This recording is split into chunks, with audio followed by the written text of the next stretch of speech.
Welcome back to Boys and Ghouls Film Review, folks. I'm your host, Sarah Stephenson. This is my co-host, Mike Stephenson. Hi, guys. And tonight we will be reviewing Strange Invaders that was released in 1983. It's an American science fiction film. Yes. Yeah. Right, well, we'll get into it directly. Okay, produced by Walter Koblenz, I think it's the right pronunciation of his name. Directed by Michael Lawlin. Written by Bill Condon, Michael Lawlin, and Walter Davis. It's actually a tribute type movie to the 50s. Notably, movies like The Invasion of the Body Snatchers were referenced in some of the reports on this. There was a prequel, or a previous movie, but not actually a prequel, but a previous movie done called Strange Behavior that was done in 1981. We won't talk about that. I think it's also called Dead Kids. It had two names. But anyway, irrespective. Moving right along. Budget. This is scary. Budget was over $5.5 million. There's a couple of different mentions of how much the budget costs. So I would say over $5.5 million. Box office at $1.4 million. So you could say it was a financial disaster. Yeah, who would have thought that in seeing as there's more than one studio working on this one. Yeah, we had two studios, that's correct. Yeah, before I mentioned, we had, I think, Orion and EMI went halvesies in it. Yeah, and they went... We'll talk about that later on. And they went in halvesy with the script, I might add. Look, I was going to talk about it later when I talk about production and stuff. I know. Okay. But this is... You do this to me all the time. You take all my stuff away from me. I know. And I got nothing to talk about. But I just mean that, guys, the studios are, well... I will discuss that later. Okay, I will discuss that later. But all I could say is this movie... It could have been a better movie. It could have been better. But we think the companies... Orion and EMI actually stuffed the movie up. Not Walter, not Michael, not Bill or Walter. Walter Davis, the other Walter. Honestly, sometimes the production companies, they're good with the money, but not really good with the imagination, and I think they stuffed up the movie. Yeah, but like present movies having said that, we're going to move on to the cast now, and you can tell the story after that. True. I'll only go through the main people here. Main people are Paul Lamont. He plays Charles Bigelow. He's also been in American Graffiti, and he was also in Puppet Master, the first one I mentioned. So go on, moving on. Nancy Allen. She plays Betty Walker. She was what? Let's see, you keep jumping in on me. The journalist? Oh, Peachy. Has been in many movies herself, including RoboCop franchise. Diana Scarwood, C-A-R-W-I-D. Now, she plays Margaret Bigelow, which is Charles's former wife and the mother of the little child, Elizabeth. And she was also, the actor was, Diana, was also starred in Psycho 3 in 1983. And she's been in a lot of telly movies. So they had some good people running around in this movie. And I say running around because nothing else was happening in the movie. Yeah. Anyway. Yeah. All right. Now, do you want to get into the plot? Oh, before we get to the plot, there was one other actor whom I think was... I wish he wasn't downcast to such a small role, to be honest. That would be Wallace Shawn. And he just plays a landlord too. He only had a bit part. A big part? Yeah, a bit part. His part was down to just say this much. I said he had a bit part. B-I-T, not B-I-G. Bit. He had a bit part. He walked in there, he got zapped by the alien, fell on the floor, and that was it, okay? Yeah. That's why he wasn't relegated to a higher place in the pecking order. Considering how he's been in a lot of TV and movies. He's been in Princess Bride, Vamps, just to mention two. Yeah, so he's done a lot of stuff, and I hate that he was reduced to such a small, non-existent role. Well, He put his hand up for it. Yeah, I suppose. He wanted to be in it. Yeah. What's your problem? It's just like what you discussed about how you talked about one other, like when we were talking about Willy Wonka's the Chocolate Factory. When they did the Candyman at the store, they were talking about getting a popular actor in, but actually they want to get nobody. In the original movie with Gene Wilder, the Candyman who had the store at the beginning, you did the Candyman that song. Now, they were thinking of putting a high-profile singer in, such as Sammy Davis Jr., who actually did the commercial version of the song. Yeah. But they decided to go against a well-known singer because it ended up being more about the singer instead of the movie. Yeah. They wanted someone who's relatively unknown, so they got an actor who could sing to do the role. Yeah. Yes. Yeah. So, now I'll dive into the movie itself. So, it begins with, it's 1950 something or other. 1958. Back in the time where, let me see, you'd be driving around with a car with fins, the only TV show. The olden days. Yeah. Wait, actually, I will say one thing before you go too far. It was based in 1958 in the town of Centerville, Illinois. It was filmed on location in Centerville, Illinois. They didn't even change the name of the town. No surprise. So, were they really invaded by aliens? Gosh knows. I think this movie has been invaded by the invaded by the producers. Anyway, moving on. So it's a normal town. You know, the usual stuff. The kids making out in Makeout Lane. Yada yada yada. Happy days. Happy days. Stuff like that. Like a lot of like Twilight Zone stuff. Yeah, it had a Twilight Zone sort of feel and things. It's like, I think there's a movie called Happy Valley or something or other, or some sort of stuff where the people were stuck in a bit of a time sort of thing. I can't remember now. I haven't heard about it years ago. Yeah, but anyway, then these people later that night get invaded by some creatures, and we don't see what happens to the inhabitants yet. Well, we know nothing about anything.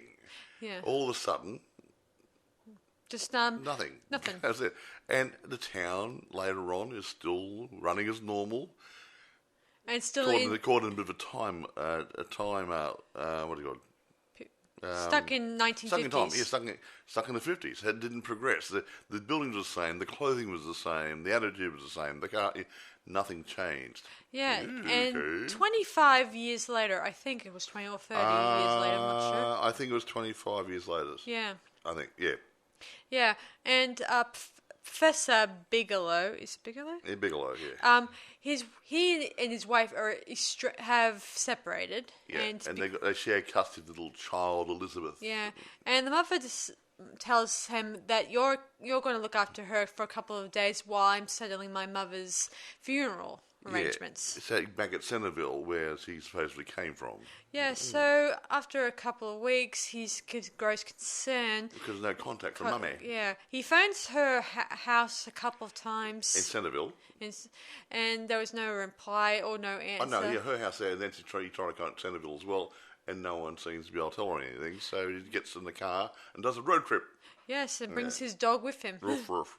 A nice big German Shepherd, Alsatian. Very nice doggy. Yeah, he heads to Centerville, whatever. And the place is very... When he talks to some of the people, they don't know anything about Never Margaret. Heard of the family. Yeah. Her family, her auntie or whatever. Her mother or mother whatever. or whatever, yeah. The mother... I don't know that person in this town. You got the right town. Yeah. Yeah. So he tries to explore, and he finds a church, which is kind of, you can hear a weird noise inside it. Or under it, even. That doesn't matter. So, anyway, he gets spooked by some weird noises coming outside where his dog unexpectedly gets attacked. And his dog disappears. Is gone. You hear him going woof woof and everything, but it's gone. He then notices some weird things, like some of the inhabitants refuse to talk to him or anything like that. Yeah, and they're looking at him weird and stuff, and like he's a stranger in our town. Yeah, sort of and they give him odd looks, and their behavior's really weird. Yeah, he tries to escape into his car, and then he notices something on the road, a weird-looking alien creature on the road. And then he continues driving, and soon enough, his car gets somehow damaged, and so he has to jump into another person's car. He stole the car. And he tries to head out of Illinois quickly. Centerville. Centerville, Illinois. That's like Queensland, okay? Illinois. Yeah. Eventually, the deputy of the police, whatever, catches up to his car and tells him that escorts him out of the area. Obviously, I don't know what happens to him after that. You'd think he'd be arrested and thrown in the clink, but no, they took him away out of their town. So something wicked this way comes. Yeah. So anyway, moving on. He then reports the incident to a guy, I don't know who he is, another professor at the university. Yeah, he had a chat to him about it. Because throughout this movie, the places they shot this, I can't make it out because most of the time the one thing that escapes me in the scenes. You talk about the movie and not the sets. It's just that some of the tables they use in these movies don't look like they ought to be there. Like tell the story. We'll talk about production later. I know, but there was some. I mean, the guy he approaches who's a fellow professor, his table looks like it ought to be not there. For some reason, it looks like it ought to be in a. Well, it shouldn't be there at all because he's supposed to be a professor. Professors have oak tables and look more professional. They did on a budget. It was a very poor university, okay? It didn't look very poor. The room didn't look very poor to my eye. So anyway, moving on. Thank you. He then approaches the FBI, who don't give him any sound facts. They give him a stupid sketches of previous alien Well, what's the FBI? sketches. I think it's some government agency. They said it was the FBI on YouTube, in Wikipedia. Well, it didn't. They said there were FBI agents whatsoever. And even the guy at the professor said, "I have a friend who works in FBI." Yada yada yada. Whatever. Anyway, he approaches them, and they say they don't give you very much information. Obviously, he then approaches. They're trying to make him look like an idiot. Yeah, he then approaches the tabloids. Yeah, the tabloids. Yeah, crappy magazine. Yeah, and he discovers that. He notices in a newspaper an article that indicates that. And they had a picture of an alien, which is the same type of alien he saw in reality. Yeah. So the very same aliens have come to where he lives and now are taking up residence in the neighborhood or in New York. Yeah, well, New York was it? Yeah, it was in New York somewhere. Yeah. So, and somehow they're. I guess they're stalking him, or because he let's give a bit of a back pedal here. His wife is actually an alien, or his ex-wife's actually an alien. Yes. And they were together for a couple of years, and they had a little girl called Elizabeth. Now, because she's half alien, the aliens want custody of her. Yeah. Moving on. Yeah. So he goes to tabloids. They laugh it off and say that it's all just a fictional bag joke. We just put this garbage in the newspaper because people read it, but they didn't even believe it. So yeah. Eventually, they start stalking. What's her name?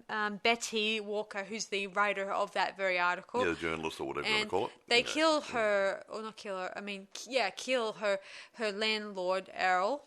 Yeah. I think they did, yeah. Whatever. Anyway, it doesn't matter. And she eventually meets up with Bigelow and tell him the news that her landlord was killed and all that stuff. And he disappeared. The police don't believe her either. Yeah, there's usually a body hanging around. Yeah. And they have a little bit of a chummy time getting to know each other. And then we meet Margaret, who reappears at at her husband's house, and he tells him the horrible truth that she is an alien and she just came out to New York to scope out the area. And she fell in love with him, yada, yada, yada. And she tells him that you must save our daughter, yada, yada, yada. Exactly. Yeah, so they head to his parents' house, whom he asked for them to look after her while he's away, when he was in the town and all that stuff. And the her child's been abducted. Yeah, yeah, and realizing that they're in big, you know what? So Betty and Bigelow, they then head on a train.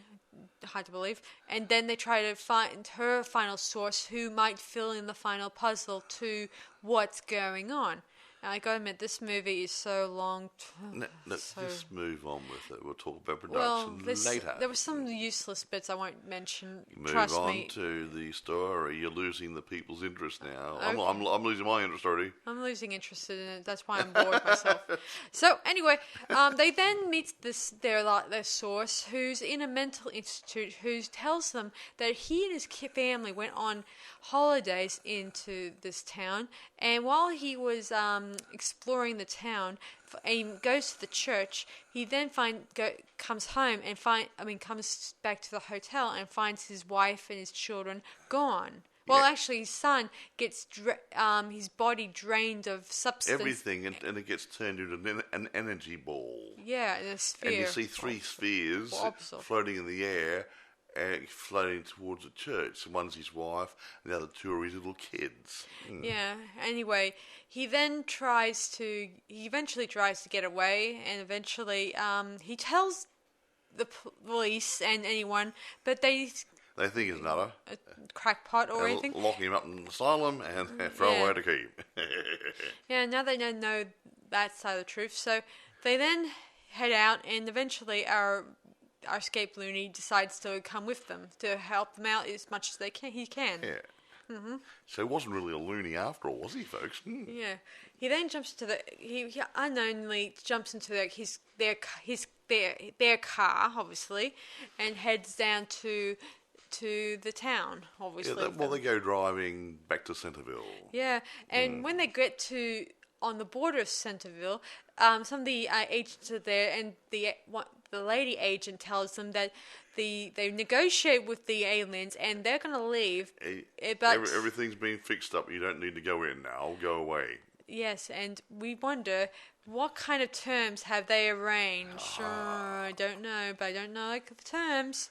So anyway, they take the lady hostage and they take another car and head inside the town itself. Exactly.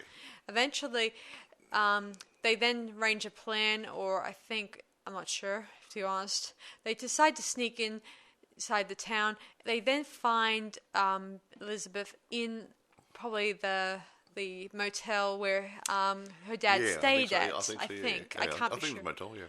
Yeah.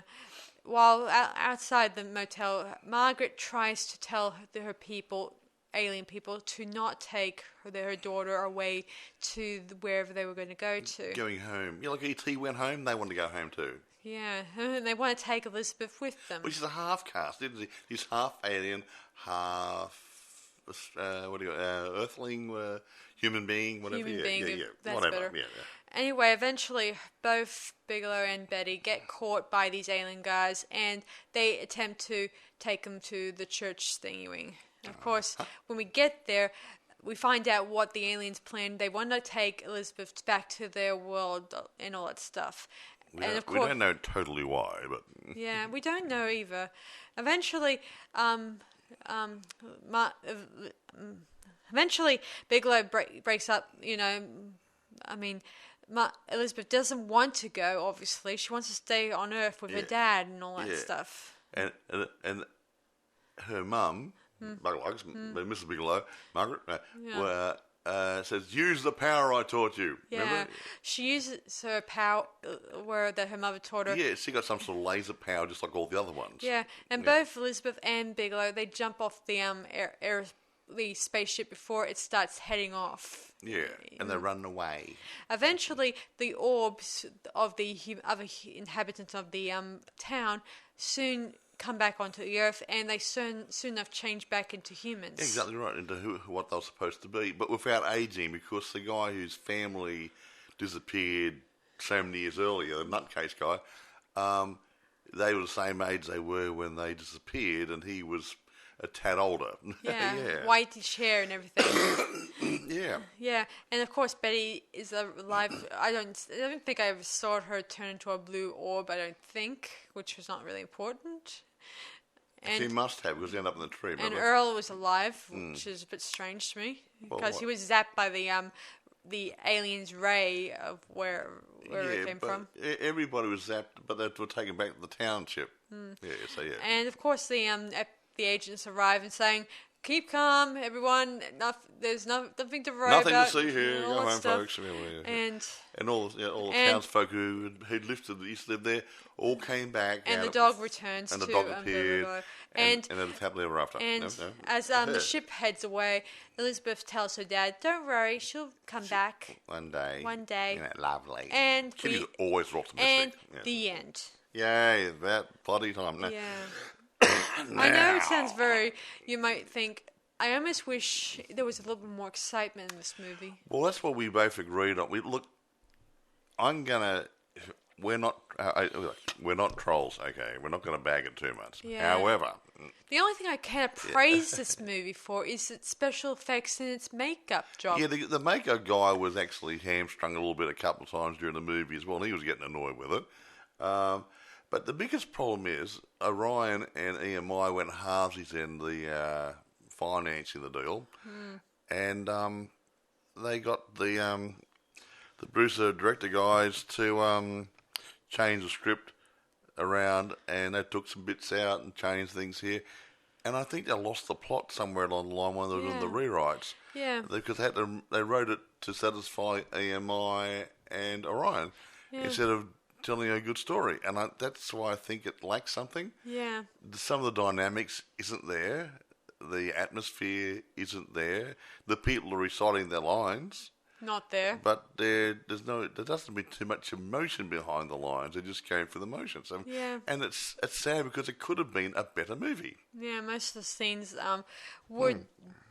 It was just dead in some of these moments. I mean, I didn't care about what went on with Bigelow and Betty throughout their moments together. I didn't really care much about that because they run too long, most of those scenes. Even the most intense moments when you most likely should be either the tense moments when you have to be scared. Like if you were, say, lost your own kid, you would not be just sitting around just talking like chewing the fat with your girlfriend. Like Marvin and Martian. Oh, isn't that nice? Oh, yeah. It would be.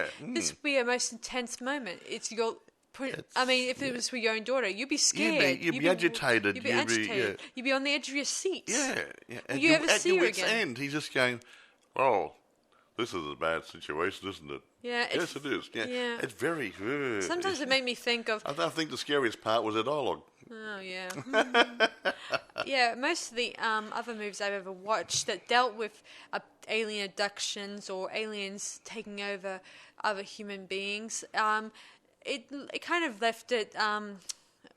those kind of movies always had something to draw upon, giving the characters, the heroes, to not sit around like pretending it's all good. I would have thought maybe on the train when they were traveling, there might have been aliens following them. That could have been really cool. They could have followed them onto the carriages, and they try to hide in different compartments to avoid the aliens from following them. All that stuff. Yeah. They had plenty of opportunities to make those moments a bit more excited dramatic. and traumatic. And they didn't. I mean dramatic. So like an even lady knocking on the door. Oh look, there's an alien. Oh hello, do you want to come in? No. Yeah. It lost something, and I got some notes here about the financing part, which might explain I would prefer watching Not of This Earth by Roger Corman than this movie for Now, I'm going to read a couple of things. I've got some notes here.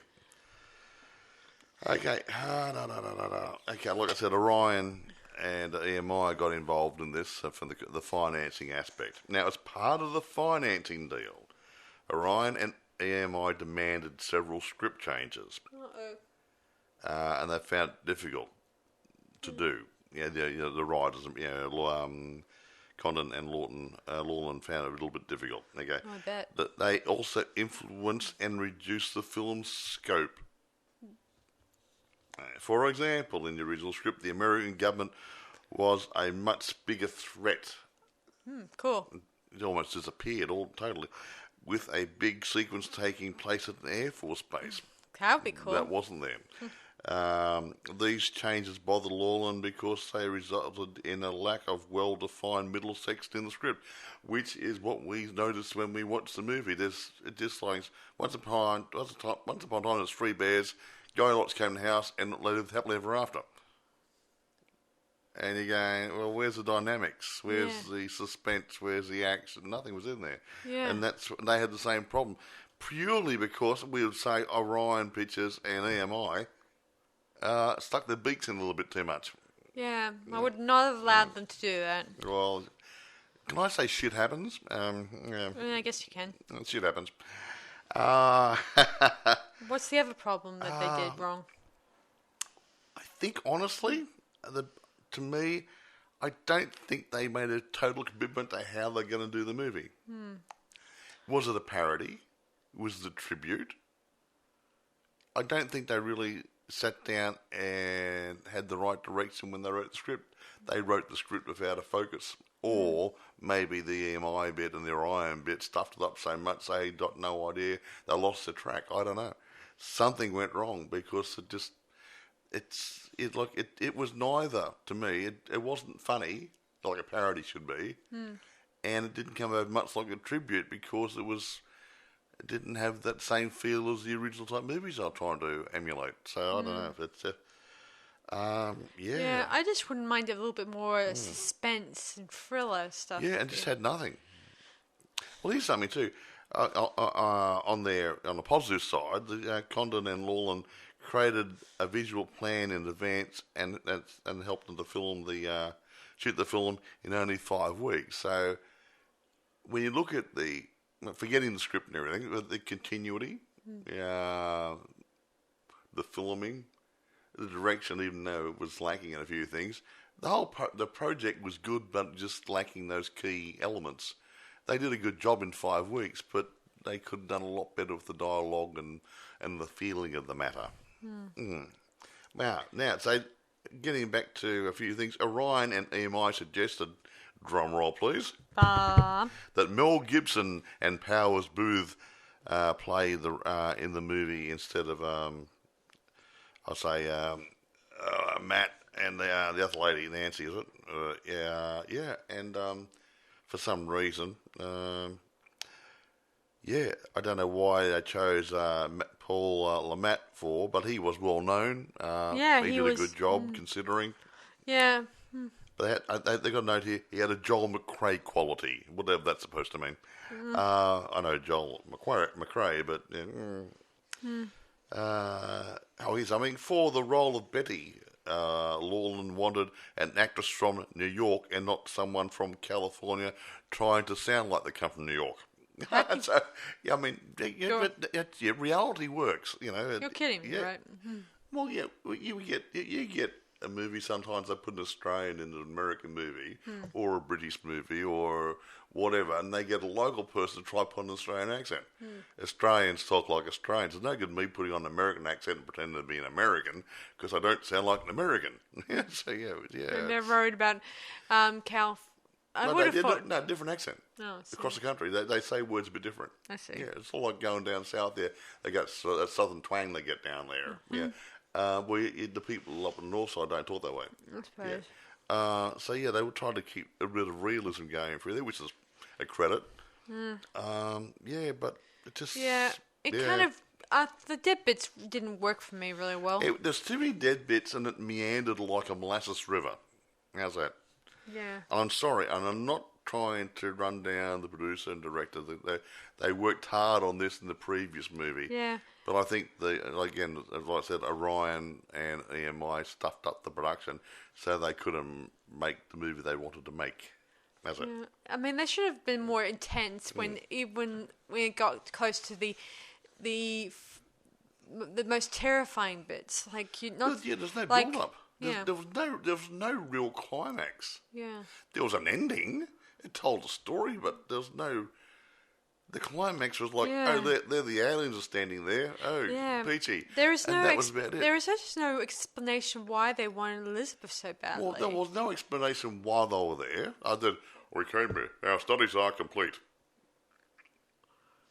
Why are they studying? Are they going to take us over? Are they doing a social studies sort of study on us to see what we're like? Or trying to interact with humans? Interact with humans, see if it's worthwhile. Hey, can we move down here or make it a whole-day destination? Or anything. There's nothing came out of it why they were here. Yeah, or even doing a Roger Corman thing with Not of this Earth, where that alien guy came to Earth just so he can know if he can interact with humans, but at the same time had to find a cure for his blood disease. His planet was going through. There was just nothing like that in this movie. They didn't say why they're here and what they're after, or why they're going back, and if they're going to come back again and destroy us. Or in this another example, like in Dark City, where in that one they were trying to find the human soul. Stuff like that. This one didn't even explain why they came. Yeah, there's always something to tie the story together. It could have been in the original script. Yeah, that could be it. But it got lost. Yeah, because of because the rewrites. Both producers didn't bother to put a good reason behind it. Well, yeah, they got lost. And so not producers, the production companies. They didn't bother to put something that ties the whole story together. Yeah. Now, and having said that, okay, you know me from previous reviews that I don't like reviewers because half of them haven't got a clue what they're talking about. And actually, in this instance, a good example is this: a couple of reviewers said it wasn't a bad movie. Huh? Wait a minute. They said it wasn't a bad movie. They said, oh, blah, blah, blah, told a nice little story. It died in its bum at the box office. It was boring as bat's pee, and they said it was a good movie. Pardon me, I don't think they got it. I got it written down here. I know that, but they just don't seem to get it. Yeah. They don't praise the really awesome movies, they praise a movie that's so boring. Here's a comment. I won't say who they're from because I don't want to give them any advertising. I'm sorry, guys. I just don't want to be a troll again. I just feel like these guys don't have a clue what we're talking about. Some of these reviewers, it is. As a tasteful monster movie with a terrible secret. Yeah, and the secret's never revealed. What secret? What secret? And what do you mean tasteful monster for the movie?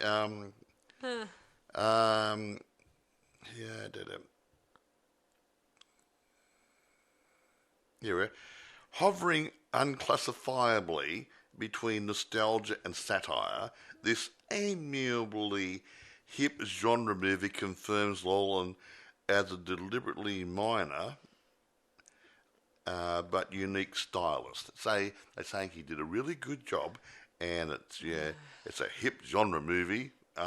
Please kill me. It's up to the viewer to determine just how, foul this naif, whatever that means, style is. But either way you choose to take it, Strange Invaders offers a good deal of laid-back fun. What fun? I don't see... Well, I'll be blowing chunks, honestly. Yeah, honestly. I was bored. If you wanted a good sleeping pill, this is it, folks. This movie, I hate saying it, guys, but it does... boring is all the way I can describe this movie. It doesn't even do anything. Yeah. The only thing that comes to life is the special effects. And he didn't like the movie.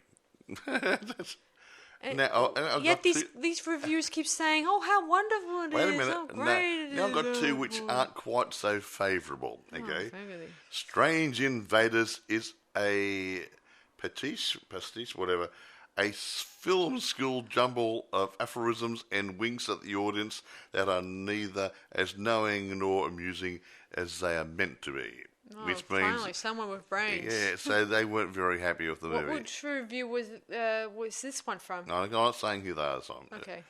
another movie, Strange Invaders never quite makes up its mind whether it's a send-up or a faithful recreation of the invasion of the Body Snatchers. It wasn't intended to be a recreation of the Body Snatchers. No. Or it came from outer space, or the bubble, etc. It hovers somewhere in between. Too naive to be convincing, too self-conscious to be allegorical. Whatever, I'm not quite sure what allegorical means, but anyway, two of the guys think it's a great movie. The other guys think it's Crap. I'd go with the second two. Yeah, I don't know why the first two just think it's a wonderful movie. And they got no idea. I mean, some of these reviewers really, I'm sure they don't see the films. Yeah, I'm sure they get bribed by the filmmaker. Yeah, probably. It could be. You could be right on the mark. Can you give us a favourable review to help push the film? Yeah. And I'm sure in some cases it's got to happen because the guys who gave a positive review on this, I think they must have been reviewing a different movie altogether. And look, I'm not going against the guys who produced and directed it. I am going against EMI and Orion because I think they stuffed up the project. And and that's and they're the guys who put the money up. You would think they want the best product for their money, the best bang for buck, get a return, make some dollars. Yeah. And what they do, they stuff it up so they throw money down the toilet. I just don't understand it. These guys don't know how to make a movie. Yeah, they leave it. I mean, when you look at other movies that deal with other sci-fis that have made the industry, this one, I just wish that they could have... This could have been a lot better for a few minor tweaks. Yeah. And they lost it. Yeah. And I think the rewrites lost it. Yeah, and they should have not turned to this... Well, the studio should have just left it up to Michael and his crew, or his team, to work on the script and do it their way. Yeah, and they might have had a far better product, which might have made some dollars. And this is part of a three movie deal. They made the first movie, which is called Strange Behavior. And that's Strange Behavior. Or Dead Kids. That was in 1981. This is done 2 years later. They had intended to make another movie after this, but because this one died so miserably at the box office, they said, well, we're not going to make the other movie because we're just going backwards. It's just like when they did Halloween or Friday the 13th. It started off as an independent film and... Or even The Last House on the Left. They all started off as independent stuff, and they kind of really impressed so many people for its generation. Look at the Saw franchise.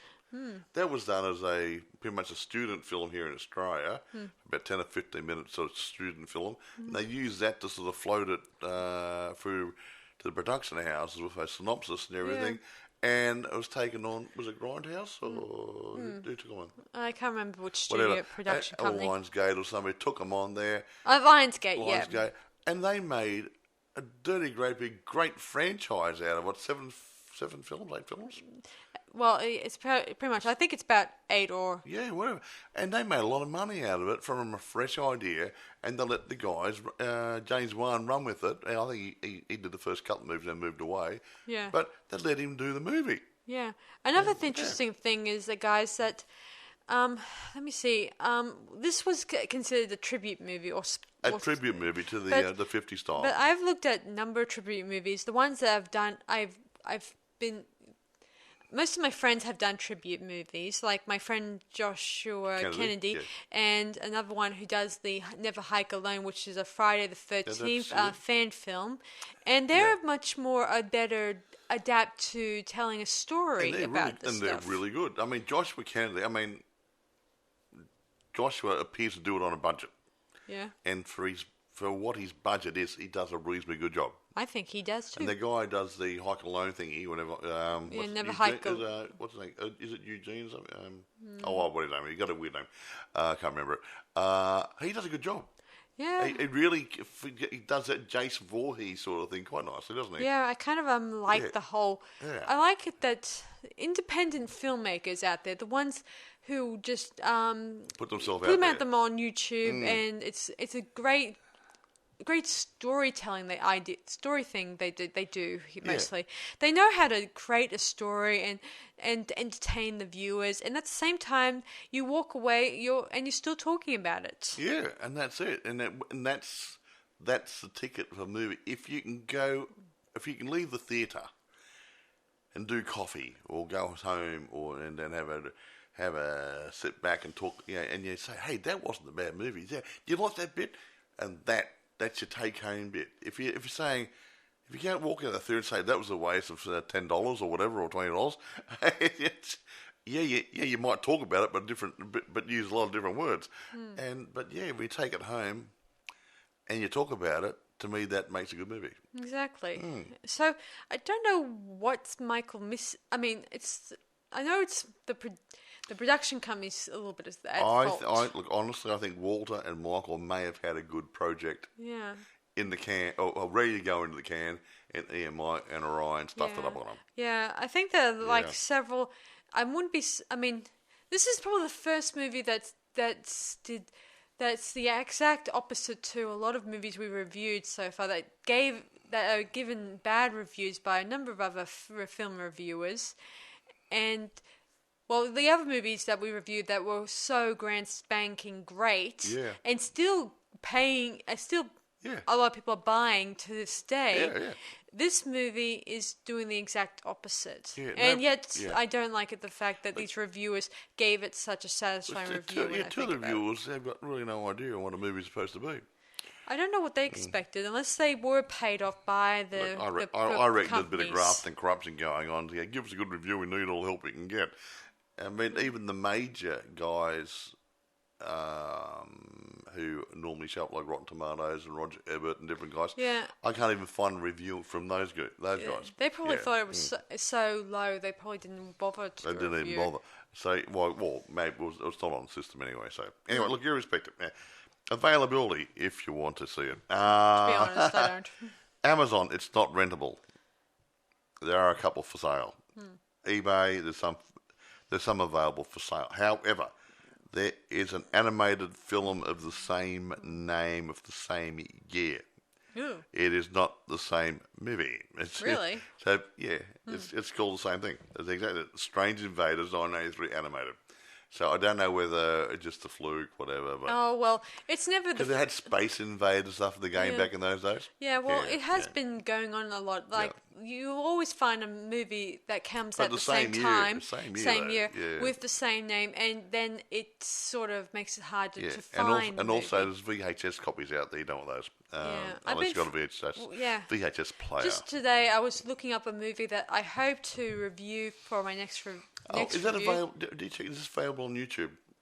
No, I don't think so. Okay, it's not even available on YouTube. Nobody wants it. So it might be able to score a copy. Yeah, Mike here was watching the Strange Behavior one, and he thought it was. What did you think it was? It's about as. It runs along a bit too slow for my liking. It's a good story. Yeah. I'd say the script and the way it was handled was a tad better than this movie. But to me, it was a little bit slow. But I know what they're trying to do. They could have been a little bit more. What's the word? Dynamics in it. But I mean, again, don't want to go against Walter or Michael. They're good movies, but to me, they should have been a little bit more dynamics in it. Yeah. I don't understand this. Why can't the studios just let them get their imaginations out there and use the stories they're given? Yeah, but I don't know why. I haven't looked into the first movie to see who did what to whom there. Although I have heard of some studios that allow your free spirit filmmaking ideas flow, to be honest. The point, if I was going to do a film today and I was looking for a studio to take on the project and finance it, I would have a word and say, look, I have got a script here. I want to stay as true to the script as possible. If you read here's a synopsis, here's a script, do you like it? Yes, if not, I'll find another production house to take the movie on. and then get written down paper say you have to complete artistic control over the movie, or at least 95% control, and they can come in and discuss things with you, subject to your signing off on the changes, not being told, hung out to dry by a production company. Yeah, even if the idea is because you can lose it so easily. I mean, we did Demolition Man some time back, and Demolition Man had a similar problem. Judge Dredd, sorry. Judge Dredd, thinking. Judge Dredd. It was sitting on the fence. They didn't know whether it was going to be comical or a serious movie, and too many people were saying what they thought. Even and Sylvester Stallone put his 5 cents in it. Or 10 cents, whatever. Inflation. Now, the point is that it lost something. It was still a good movie, but it could have been better than it was. But too many people were saying, I think it should be done this way. I think it should be done that way. And this character should be done. So let the bloody director direct. And let the scriptwriter write. Let the scriptwriter do the script writing. And let the producer sit back and get the money, the producers should not work on this stuff. They don't have... If the producer doesn't know how to make a movie, they're just bankrolling it. They should talk to them, find out what they're doing, and see if it works in line with what they want to do in a movie, but not tell them what to do. Don't tell them that I'm bankrolling this, so you do what I say, I think they should not do that. That'd be like an accountant making a movie. Yeah, holding the purse strings over their head. The accountant doesn't even know what end of the camera to look into. Yeah. It's just like when Alfred Hitchcock told in that make told the censor guy that you should come down and watch the make-out scene and then if you suggest how you want us to actually rewrite it and replay it. I really respect your input, and that scared the censor away because we made a wrong call on it. It would say you destroy the film. Yeah. You see, he used psychology on him. So, but we don't know if that really went on. That was in the bio. I would have loved that if that really did happen. But no, you got to play the game. You got to stay true to yourself in the industry. Yeah. And it's really hard for people who are scratching to get financial backing. Yeah, I think they should. And they get hung out to dry by these guys who got the money. Yeah, I think they should leave it to them to work out the story, and then wait until if we have a good product worth looking at, and then make the final decision at the cutting room. Now, I'm going to do a grading on this in a minute, and honestly, this is no reflection on Walter Koblins or Michael Lawlin. Yeah, it's reflecting more on the what EMI and Orion did to the movie. Me too. So I wish. I can't say wish success in the future. This movie was done years ago. But this was done in 1983. So who knows what I haven't checked these into their studios have been doing in the past tense. I'm talking about Walter and Mike. I don't know what they've done since. But it's not against you guys. It's against the movie and how it got destroyed by production companies. I can only give it, say, 7 to 7.5, and only against them, not you guys. Yeah. Because, honestly, I could see where it was going. It was lacking something, I think, where they crapped on you and made you rewrite the script and take scenes out and different things. It lost the plot, and it wasn't your fault. You couldn't salvage it properly. Yeah. So, I'm sorry about it, Walter and Michael, if you're still alive and kicking. Sorry. But, 7.5. I mean, I'm going to give it 6.5. I'm sorry, guys. It's just... This story had full potential. They just had too many dead bits. Had the potential to be a fantastic movie. Yeah, it had too many dead bits, and everyone was running too slow. It was boring. I mean, honestly, it was the way it came over to me. It was too slow, too boring. I mean, the slower bits would have been good if you had some faster bits going on. Yeah, a little action wouldn't go astray. And there's no real action in it. Yeah. It just it's sort of like a walk through the forest. Yeah. That was it. Yeah, and always the aliens seem to capture the humans. Like they won ahead, won already. Yeah, and that's I'm sorry, but it's one of those movies which should have been better. Yeah. And it could have been better. Yeah. Yeah, I'm at a loss, folks. I'm sorry, guys. Sorry, Walter and Michael, if you're around. I'm probably Bill And too. I'm sorry, Yeah. guys, if I sound like a troll in this time No, we're not being around. a troll. We're being realistic. I mean, we're not bagging the guys. We're bagging the movie. Yeah, sorry. Okay, and we have to be honest. And if we're going to review a movie, say this is a great movie, this is a great movie, this is a great movie, blah blah blah blah blah, and it's not, people are going to not believe our podcast Yeah. are fair. Yeah, I just don't understand it. I mean, I know this is a tribute. This might be. They some of these reviewers think it's a tribute movie, but I've seen tribute movies, and most of the tribute movies I've seen are a lot more exciting, and they knew how to add the right stuff to the copying what's story. already been done. They say, "Oh, we get that. Yeah, we'll use that sort of feeling, that sort of And scene." I've seen Twilight like it. Zone, and Yeah. I've seen all the old sci-fis. I've seen Outer Limits, and usually those, they are always suspense and thriller and creepiness, and they always leave you wanting more. Yeah, exactly That's right. what's missing from this movie. This was, like I said, a slow-moving molasses river, and that was it. Sorry, but I know where they're going with them. They could have been far better, and I don't know if it was the script. I don't know if it was Michael. Yeah. I don't know.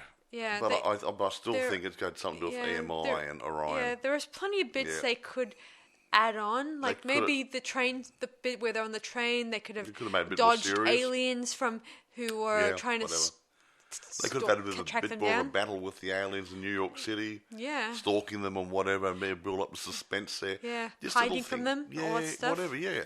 They being stalked by them, running, but not looking like I'm going to walk down the street and help them to cab and smile. No, looking like you're really terrified. Yeah, it felt like and that sort of thing. Yeah, just little things. I think the actors probably didn't even I take think it seriously. I think they got to the stage where the actors didn't know what was going on, so they just walked. They did a walkthrough. Mm-hmm. And I'm not knocking the actors. I mean, you can only do so much what you're given, and if they weren't given enough, they just kind of do a read through, pretty much. Yeah, it made me wish I could be watching one of Roger Corman's stuff now. Well, I'm not knocking anybody. I keep saying that, but I would liken this to. I couldn't liken it to anything. But Ed Wood made inexpensive. Some people say cheap and nasty movies. Even Ed Wood's movies were more interesting than this. Yeah, at least he put a key reason why the stuff he happens tried to bring like up this. some suspense and a bit of action and different things. This movie lacked it. And they're going, and they usually come up with a good reason why they're there, not just because they're there for the waters. Meaning of life. Well, it's not the meaning of life; it's the meaning of the bloody movie. Yeah, it's anyway. They lost something. Anyway, not against Walter and Michael. I think it's against the production companies who stuck their beaks in. So I'm sorry, but the guys with the money should stand back and let the creative people create. Yeah, I just wish we could, if we can, change. If there's one thing I would love to change about the industry, is that I just wish that they left it up to the director and the scriptwriter to have creative control over their work. Right. Instead, look, no, Sean, we want to do it this way. Yeah, exactly. And that's a no. To me, it's a no-no. Yeah, this has been going on for many years. If it's good enough for EMI and Orion to take the project on and finance it, they must have enough confidence in the script to actually do that role. Yeah. If they don't like it, get another script, let them go somewhere else. Yeah. They might have found a better production house, which might let them actually do the movie properly. I just wish that the studios put their trust in the directors and the scriptwriters. Yeah, you can imagine if someone said, Steven Spielberg, we don't like the way you're going to write this movie, do this movie, can you change it? What would he say? Bugger off? Well, I think he'd say sterner words than that. He'd say, beep, beep, beep. He'd use a lot of expletives. Because he's a very damn fine filmmaker. A good producer-director. He knows what he's doing. Yeah. And that doesn't mean the new guys don't know what they're doing. The guys down the bottom, they're just new blood. Steven Spielberg was new once. George Lucas was new once. James Cameron. And John Carpenter. All these guys, they was all new once. Yeah, they came up with some awesome ideas. It was all new once, and they were new once. Yeah, and they used their imaginations and create such wonderful, memorable movies. Exactly. So, guys, the guys of the bank books, the big... What really annoys me... They should sort of sit back and think, how can I make money out of this? Do I let the director play and the producer play with it and create? One thing that really annoys me, guys, is that the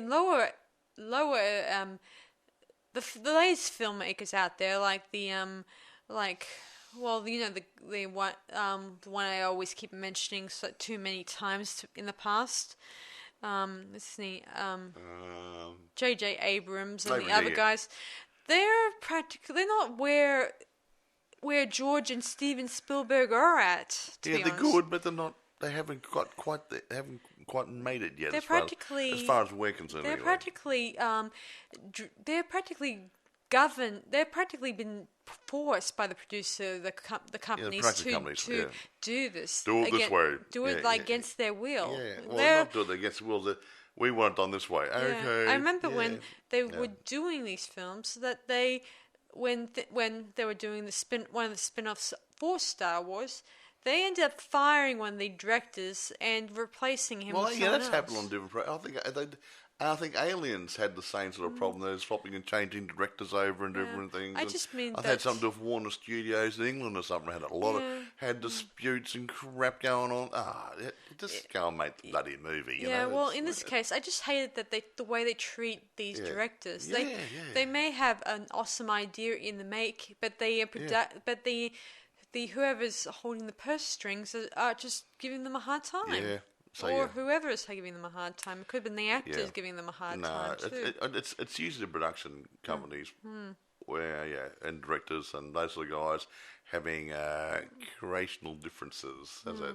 Yeah, I've been through that. Anyway, let's kill it. I mean, we don't want to keep going. These people want to go to bed. Yeah, no, I feel like I'm dragging on here. I just hated that these guys often keep holding the purse strings and don't realize these people have brains. Exactly. They're the creative ones. Yeah. Did anyone tell Picasso how to paint one of his paintings? Nope. Michelangelo how to do some sculpting? No. Although they probably would say take some art lessons. You can take that wristwatch off that statue. Oh, sorry. No, but anyway, okay, that's about it for us tonight, guys. So let us know what you guys think about this movie. If you can find a copy of it. You might be able to find it in second-hand places or whatever. There might be some sort of streaming. So I don't go onto all the streaming services. Yeah. So you might find a copy of it somewhere. It's worth a look. And then the previous movie as well, the Strange Behaviour or Dead Kids, it's got two names, in 1981. It's the movie they made before this. And you get the idea that some of the dynamics aren't there, but the stories aren't too bad. Yeah. Yeah, I mean, I guess the story has heart, but I just wish the actions of the actors could have a bit of heart. Yeah, a zombie flick would have been better, even without the zombies running around, just walking through the forest. Yeah. Yeah. And that's how they came over. They just had no life in the actors. Yeah, that's what I mean. They were forced into it, maybe. Well, I think it ended up being a money job, I think. They just scene one, here we go, right, walk through here, right, scene two, walk through there and say those words, scene three, and that's how it came over. And who knows what it was like. I mean, if they were doing script changes, they may have done it even when they were in the middle of a scene. They could have done some script writing on the day almost. So I was going to change a few lines here, and Lord, here we go again. And I get that probably would have been a pain for these the actors and the scriptwriter. But you pull them out, and your Nancy Allen and your Diana Scarwood, and those sort of people, they probably didn't know if they're coming or going. Anyway, let's wrap it. Yeah, that's probably the reason why it was they didn't know where they're coming or going, and decided to end it in the church.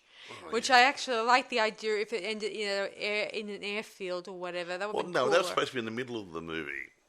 Not ending there. It's supposed to be, that was part of the guts of the movie they took out, which might have actually been the cohesive bit they needed. And it wasn't there. Yeah, and that could have been the scene where it would explain why Elizabeth was so important. Well, it's sort of like saying Indiana Jones and the Temple of Doom and taking the temple out of it. Yeah, exactly. He went to India for a holiday. Yeah. That's okay. it. Finished. end. The end. Oh, here's a rock.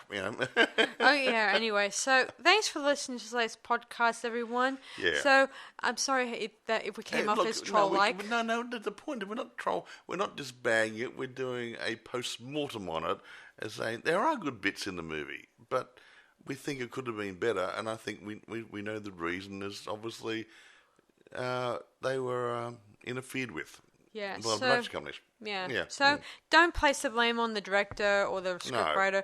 Place the blame on the studios. Well, and maybe the reviewers. No, I don't think the reviewers even cared to review it. That's why I found 2 sort of good ones and 2 it's like, what the hell you think you're doing? Reviews.